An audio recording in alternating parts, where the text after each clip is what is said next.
سلام دوستان عزیز، امیدوارم که حال دلتون عالی باشه. امروز اومدیم با سرور وایرگارد جدید که برای سرعت دانلود و ریزسترش نگم براتون، خودتون تماشا کنید. این از سرعت بالا آوردن بازی که توی 3 سود بازی رو بالا آورد. حالا بریم توی بخش اینونتوری بریم سرعت دانلود ستاره نشونتون بدم.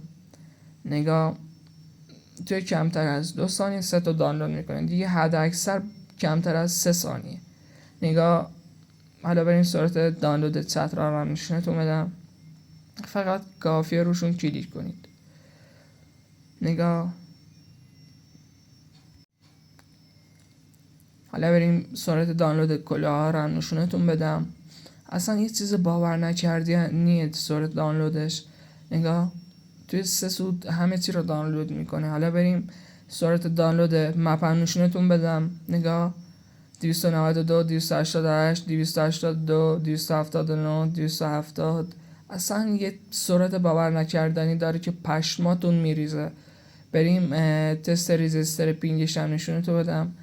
نگاه، این سرعت معمولی خود بازیه، فکر نکنید سرعت بردم بالا.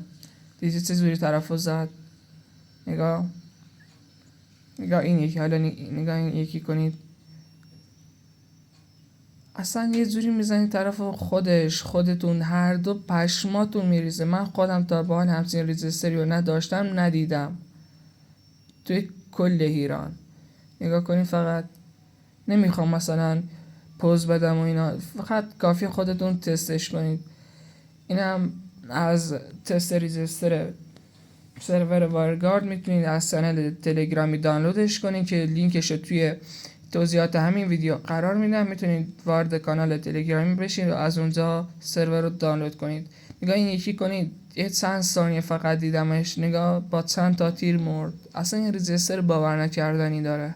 نگاه، حالا این یکی خودش دمیز بود، دیدید؟